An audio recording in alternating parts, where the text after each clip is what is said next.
पाकिस्तान में करीब 30 लाख अफगान शरणार्थी रहते हैं। पाकिस्तान सरकार ने इनको 30 मार्च तक स्वेच्छा से पाकिस्तान को छोड़कर अपने देश चले जाने को कहा था। ये समय सीमा खत्म हो गई है और अब पाकिस्तान इन्हें बलपूर्वक देश से निकालने की तैयारी कर रहा है। इन शरणार्थियों की समस्या यह है कि पाकिस्तान में रहने पर इन्हें जेल डालने की तैयारी है और वहीं अफगानिस्तान जाने पर इनके सामने भूखमरी, बेरोजगारी और मौत खड़ी होगी। ये रिपोर्ट देखिए। पाकिस्तान के खराब होते आर्थिक हालात का खामियाजा उन मासूम अफगान शरणार्थियों को भुगतना पड़ रहा है जिन्होंने कभी आतंक के खिलाफ लड़ाई में अमेरिका और इस्लामाबाद का साथ दिया था। हालांकि पाकिस्तान का इन शरणार्थियों को निकाले जाने के पीछे अपना अलग तर्क है। अधिकारियों के मुताबिक पाकिस्तान में अवैध रूप से रह रहे विदेशी नागरिक अपराध और उग्रवाद को बढ़ावा देते हैं। इसलिए पाकिस्तान ने इस वर्ष 30 लाख अफगानों को देश से बाहर निकालने की योजना बनाई है। ऐसे शरणार्थियों को राजधानी और आसपास के इलाकों को 31 मार्च तक स्वेच्छा से छोड़ने की दी गई समय सीमा सोमवार को समाप्त हो गई।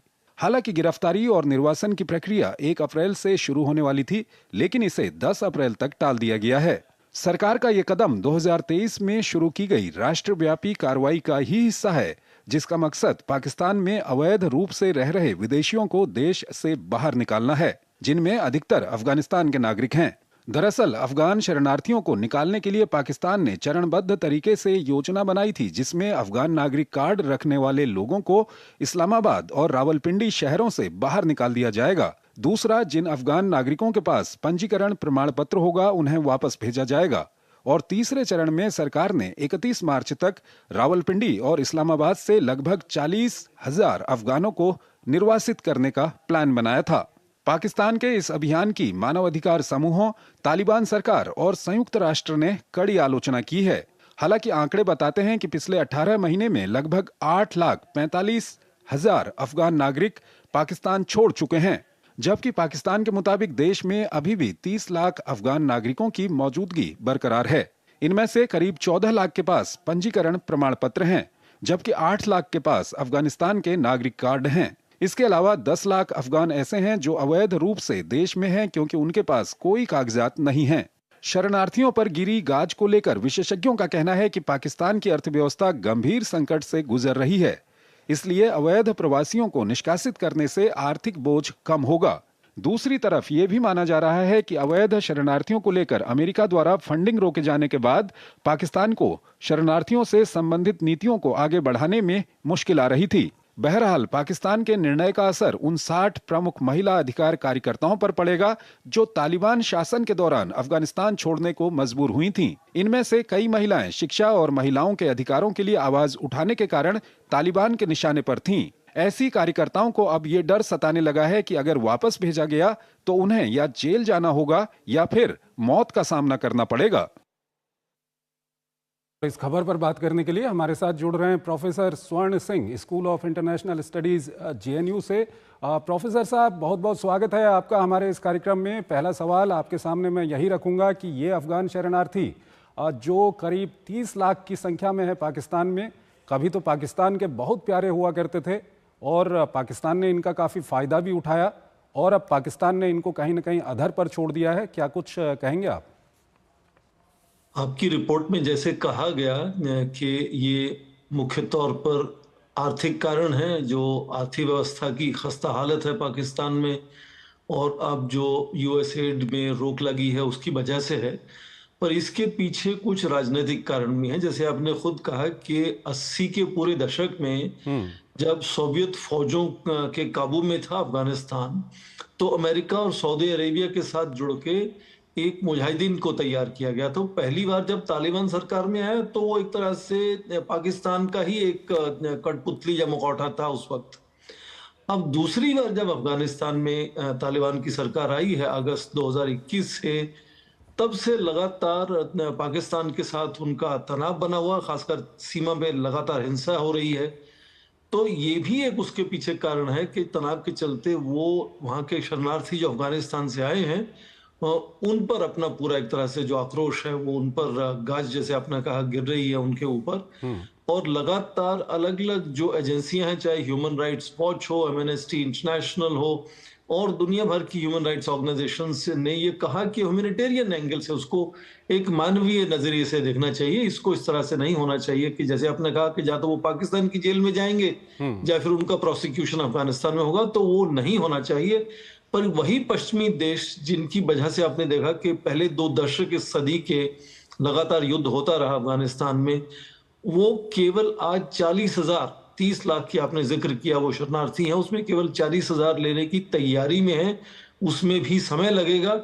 तो ये जाहिर है कि 90 के दशक से जो लगातार यहाँ रह रहे हैं, बहुत से अफगानी तो ऐसे हैं जो पैदा ही पाकिस्तान में हुए, उन्होंने अफगानिस्तान देखा ही नहीं है, पर वो आज अफगान के नागरिक हैं, जो उनके पास एक यूएनएचसीआर का एक रेजिडेंसी परमिट है उनके पास, और बहुत सारे तो अनडॉक्यूमेंटेड भी हैं जो लगातार उसके पैसे आप इनकी आजादी पर भी जा सकते हैं कि जो पश्तूनों को बीच में से काटते हुए एक लाइन जो सीमा बनाती है अफगानिस्तान और पाकिस्तान की, वो अपने आप में ऐतिहासिक गलती है, एक तरह से ड्यूरेंट लाइन, उसके चलते दोनों तरफ यही लोग रहते हैं।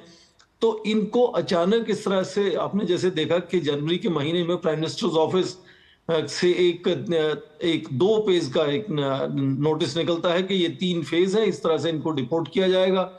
और अचानक इस तरह से लोगों को भेजना, यहाँ तालिबान की सरकार को कोई भी मान्यता नहीं है, पाकिस्तान की मान्यता भी नहीं है, तो वो उनके लिए बहुत बड़ा मानवीय संकट होता है। और मुझे लगता है पश्चिमी देशों को इस पर ज्यादा ध्यान देने की जरूरत है, जो लगातार मानवीय दृष्टिकोण की बात करते हैं, और खासकर जो पहले 2 दशकों में लगातार युद्ध अफगानिस्तान में रहा, जिसकी वजह से ये लोग बहुत सारे जैसे आपने कहा कि आए पाकिस्तान में और अफगानिस्तान को छोड़ के दूसरे देशों में भी गए, तो उनकी भी एक तरह से जिम्मेदारी बनती है कि ये मानवीय संकट को किस तरह से सुलझाया जाए और किस तरह से पाकिस्तान पर एक दबाव बनाया जाए कि इसके लिए कुछ समय की जरूरत है। आप इस तरह से नहीं कह सकते कि जो लोग नहीं जा पा रहे अफगानिस्तान उनको डिपोर्ट किया जाएगा या जेलों में डाला जाएगा।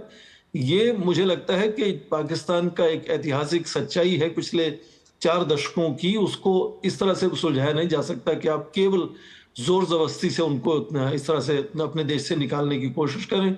उसके कुछ तौर सर, यहाँ तरीके पर एक होने सवाल चाहिए। ये भी आता है कि अभी इस वक्त पर जिस तरह के संबंध पाकिस्तान और अफगानिस्तान तालिबान या अफगानिस्तान की तालिबान सरकार के बीच में हैं, उसमें इन लोगों का दर्द और कितना बढ़ जाता है, क्योंकि ये तो काफ़ी मुश्किल हो जाती है इन लोगों के लिए। और बिल्कुल आपने सही कहा। कब जब भी देखिए हाल ही में अमेरिका से डिपोर्टेशंस हो रहे हैं, तो जिस देश में आप लोगों को भेजना चाहते हैं उस देश से तालमेल और सहमति होना जरूरी है। और जब ये सहमति और तालमेल अफगानिस्तान और पाकिस्तान में है ही नहीं, तो किस तरह से आप कहते हैं कि ये नागरिक अपने आप देश छोड़ के अपने वापिस अफगानिस्तान चले जाएं। मैंने जैसे कहा कि बहुत बड़ी संख्या में लोग ऐसे हैं जो पाकिस्तान में ही पैदा हुए हैं, अफगानिस्तान के नागरिक हैं, पर वो पाकिस्तान में पैदा हुए हैं। तो क्या उनको यहाँ की नागरिकता मिलनी चाहिए या कोई और जिम्मेदारी पाकिस्तान की बनती है उनको लेकर?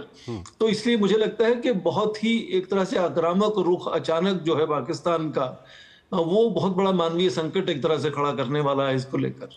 एक दिक्कत और है सर, इनमें कई सारी ऐसी महिलाएं हैं, कई सारे ऐसे लोग हैं जो अफगानिस्तान में मानव अधिकारों के लिए आवाज़ उठाते हैं, और अफगानिस्तान में तालिबान का शासन है। अगर ये वहाँ पर जाते हैं तो सीधी सी बात है, इनको मौत का सामना करना पड़ेगा।